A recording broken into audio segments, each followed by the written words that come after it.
मैं सिर्फ 10 दिन और मिल जुलो, यकम तक टाइम मिल जुले, मैं कर खड़ा, मैं 100% कर खड़ा कारी साहब। लेकिन तुसी भी मजबूर हो। बस हूँ ये मकान है इतने का भी बिके होने से बेचो, 1 करोड़ 10 लाख रुपया तुसा दे, बाकी अगे मैं तुसा जिस तरह है उस तरह करो कारी साहब। 10 लाख रुपये मेरी भैनों में पहुंचाओ, तो इसकी मदद कर रखी है आबिद खान कराची वाले उसका ना है। बाकी मेरी पुत्री है मेरी मम्मन उन्हें देख के ते सामान मेरे घरे का सारा चाह के उतले पोर्शन वाला तले पोर्शन वाला सारा सामान चाह के सीधा किराए में पहुंचा छोड़ो उन्हें कोल। अल्लाह दे वाले करी साहब। बिस्मिल्लाहिर्रहमानिर्रहीम। अस्सलामु अलैकुम वरहमतुल्लाहि वबरकातुहू। की हाल चाल है जी? ठीक ठाक हो? उम्मीद है अल्लाह ताला के हुक्म दे नाल इंशाअल्लाह तुसी सारे ठीक ठाक होवोगे। अल्लाह ताला सब ते रहमत फरमाए, अल्लाह ताला सब नूं अपने हिफ्ज़ो ईमान च रखे, आमीन सुम्मा आमीन। अज दे विलाग दे विच मैं तुहाडे नाल एक इंतहाई दिल खराश वाक़या, यकीन करो इस वाक़े नूं सुण के बंदे दा दिल जिहड़ा ना यकीन करो खून दे आंसू सुटदा आ। इन्ना दिल खराश वाक़या कि एक वीडियो जिहड़ी आ तुसी वेखी आ पहलां, ये सोशल मीडिया दे उत्ते बड़ी वायरल आ। उस बंदे ने खुदकशी करने की कोशिश की और अपने 3 बच्चों नूं जहर दे के मुबैना तौर पर मार दिता और उहदी बीवी जिहड़ी आ ते खुद हस्पताल अयूब मैडिकल कंपलैक्स दे विच जेरे इलाज ने और बेहोशी की हालत दे विच पए ने। उहदी मुकम्मल तफसीलात अज दी इस वीडियो दे विच मैं तुहाडे नाल शेयर करांगा। ये वाक़या ऐसा वाक़या कि इस वाक़े ने पूरे एबटाबाद के लोगों को हिला के रख दिता। एबटाबाद ही नहीं बल्कि पाकिस्तान के लोगों को भी हिला के रख दिता। और ऐसी दर्दनाक उस बंदे ने वीडियो बनाई कि तुसी सुन के हैरान हो गए कि एक मुआशी तौर पर इन्ना तंग बंदा जिहदे हालात इन्ने तंग हो गए और उन्हें ऐसी मजबूरी दे तहत कि खुदकशी का फैसला किया।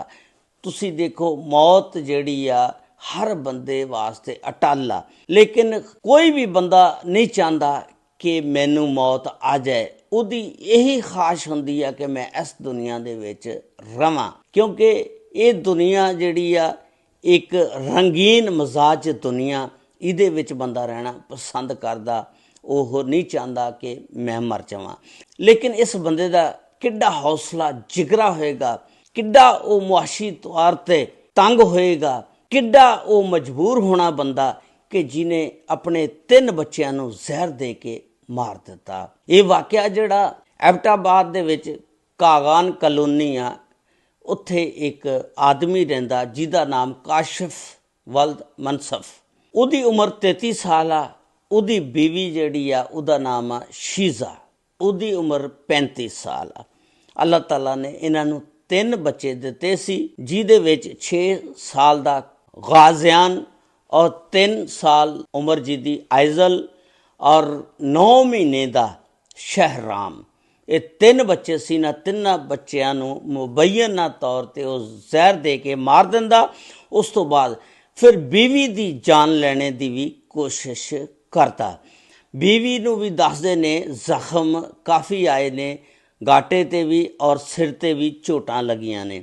उस तो बाद फिर आप भी खुदकशी की कोशिश करता और जहर पी लैंदा।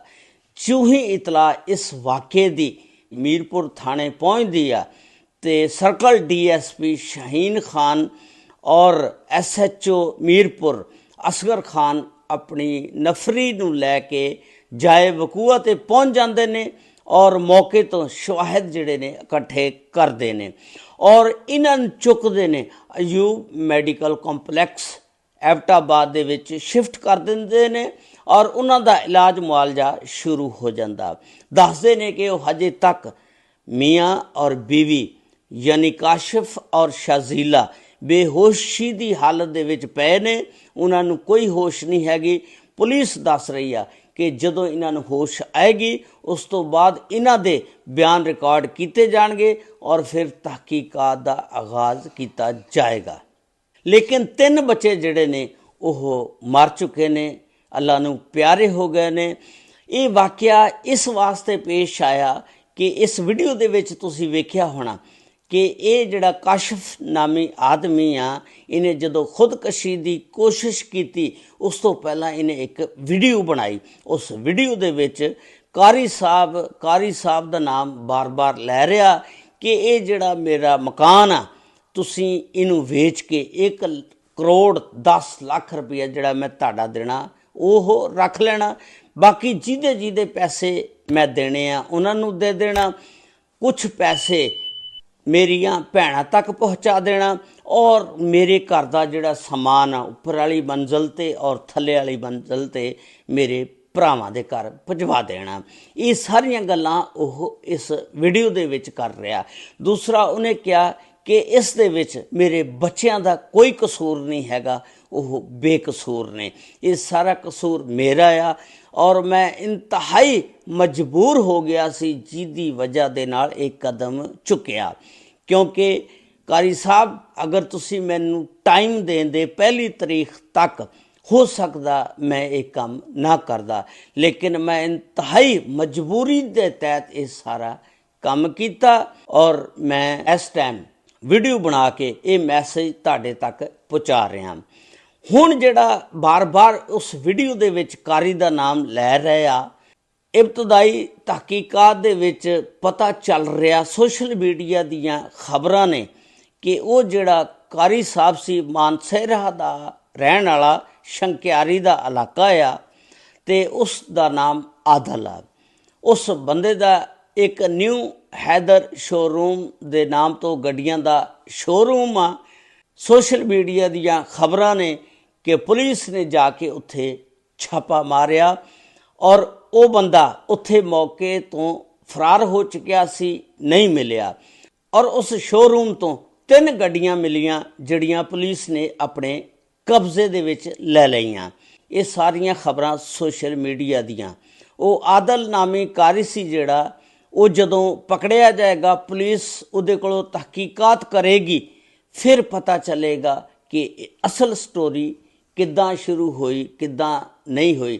ਟ੍ਰੇਡਿੰਗ ਜਦੋਂ ਕਰਦਾ ਸੀ ਇਹ ਬੰਦਾ, ਇਹਨੇ ਟ੍ਰੇਡਿੰਗ ਦੇ ਵਿੱਚ ਕੋਈ ਪੈਸੇ ਬਹੁਤ ਜ਼ਿਆਦਾ ਇਨਵੈਸਟ ਕੀਤੇ ਤੇ ਜ਼ਾਹਰ ਆ ਇਹ ਟ੍ਰੇਡਿੰਗ ਵਾਲਾ ਜਿਹੜਾ ਕੰਮ ਆ ਤੇ ਉਹਦੇ ਵਿੱਚੋਂ ਇਹਨੂੰ ਬਹੁਤ ਜ਼ਿਆਦਾ ਨੁਕਸਾਨ ਹੋਇਆ ਔਰ ਲੋਕਾਂ ਦੇ ਇਹਨੇ ਇੰਨੇ ਪੈਸੇ ਦੇਣੇ ਸੀ ਕਿ ਲੋਕ ਇਹਨੂੰ ਤੰਗ ਕਰਦੇ ਸੀ। ਖਾਸ ਕਰ ਉਹ ਕਾਰੀ ਸਾਹਿਬ ਜਿਹਦਾ ਉਹ ਵੀਡੀਓ ਦੇ ਵਿੱਚ ਨਾਮ ਲੈ ਰਿਹਾ, ਉਹਦਾ 1 ਕਰੋੜ 10 ਲੱਖ ਰੁਪਈਆ ਦੇਣਾ ਸੀ ਤੇ ਉਹ ਇਹਨੂੰ ਬੜਾ ਤੰਗ ਕਰ ਰਿਹਾ ਸੀ। ਇਹ ਉਹ ਆਪਣੀ ਵੀਡੀਓ ਦੇ ਵਿੱਚ ਕਹਿ ਰਿਹਾ ਕਿ ਮੈਨੂੰ ਅਗਰ ਤੂੰ ਟਾਈਮ 1 ਤਰੀਕ ਤੱਕ ਦਿੰਦਾ, ਹੋ ਸਕਦਾ ਮੈਂ ਇਹ ਕਦਮ ਨਾ ਚੁੱਕਦਾ।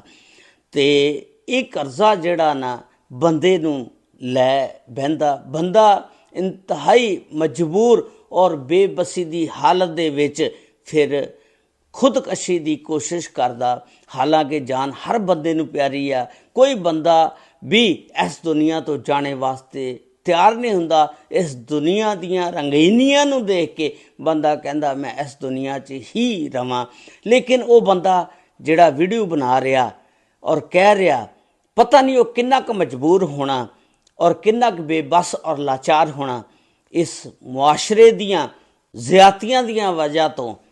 ਔਰ ਘਰੇਲੂ ਹਾਲਾਤ ਇਸ ਤਰ੍ਹਾਂ ਦੇ ਹੋ ਗਏ ਹੋਣੇ ਨੇ ਕਿ ਅਗਰ ਮੈਂ ਆਪਣੇ ਬੱਚਿਆਂ ਨੂੰ ਛੱਡਾਂਗਾ, ਖੁਦਕਸ਼ੀ ਕਰਾਂਗਾ ਤੇ ਮੇਰੇ ਬੱਚਿਆਂ ਨੂੰ ਤੰਗ ਕਰਨਗੇ।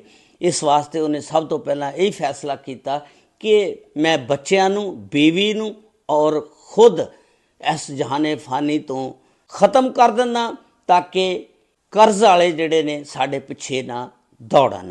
ਲੇਕਿਨ ਅੱਲਾਹ ਤਾਲਾ ਨੇ ਮੀਆਂ ਔਰ ਬੀਵੀ ਦੋਨਾਂ ਨੂੰ ਮਰਨੇ ਤੋਂ ਬਚਾ ਲਿਆ। ਉਹਨਾਂ ਦੀ ਹਜੇ ਪਤਾ ਨਹੀਂ ਕਿੰਨੀ ਦੇਰ ਸਾਵਾਂ ਨੇ ਜਿਹੜੀਆਂ ਚੱਲਣੀਆਂ, ਇਹ ਅੱਲਾ ਨੂੰ ਪਤਾ, ਲੇਕਿਨ ਹਜੇ ਤੱਕ ਉਹ ਅਯੂਬ ਮੈਡੀਕਲ ਕੰਪਲੈਕਸ ਦੇ ਵਿੱਚ ਜ਼ੇਰੇ ਇਲਾਜ ਨੇ ਔਰ ਬੇਹੋਸ਼ੀ ਦੀ ਹਾਲਤ ਦੇ ਵਿੱਚ ਨੇ। ਪੁਲਿਸ ਕਹਿ ਰਹੀ ਆ ਕਿ ਜੋ ਹੀ ਇਹਨਾਂ ਨੂੰ ਕੋਈ ਹੋਸ਼ ਆਏਗਾ ਉਸ ਤੋਂ ਬਾਅਦ ਅਗਲੀ ਤਹਿਕੀਕਾਤ ਦਾ ਆਗਾਜ਼ ਕੀਤਾ ਜਾਏਗਾ। ਫਿਰ ਜੋ ਹੀ ਜਿਹੜੀਆਂ ਗੱਲਾਂ ਸਾਹਮਣੇ ਆਈਆਂ ਉਹ ਦੱਸਣਗੇ, ਆਪਣਾ ਵੀਡੀਓ ਬਿਆਨ ਰਿਕਾਰਡ ਕਰਾਉਣਗੇ, ਉਸ ਤੋਂ ਬਾਅਦ ਫਿਰ ਅਗਲਾ ਕਦਮ ਜਿਹੜਾ ਉਠਾਇਆ ਜਾਏਗਾ। ਇਹ ਜਿੰਨੀਆਂ ਵੀ ਗੱਲਾਂ ਨੇ ਸਾਰੀਆਂ ਸੋਸ਼ਲ ਮੀਡੀਆ ਦੇ ਉੱਤੇ ਵਾਇਰਲ ਨੇ। ਇਹ ਵੀਡੀਓ ਵੀ ਉਸ ਬੰਦੇ ਦੀ ਵਾਇਰਲ ਆ। ਅੱਲਾਹ ਤਾਲਾ ਸਭ ਤੇ ਰਹਿਮਤਾਂ ਫਰਮਾਏ। ਅੱਲਾਹ ਤਾਲਾ ਸਭ ਨੂੰ ਆਪਣੇ ਹਿਫਜ਼ੋ ਇਮਾਨ 'ਚ ਰੱਖੇ। ਅਸਲਾਮੁ ਅਲੈਕੁਮ ਵਰਹਿਮਤੁல்லாਹਿ ਵਬਰਕਾਤੁਹੂ।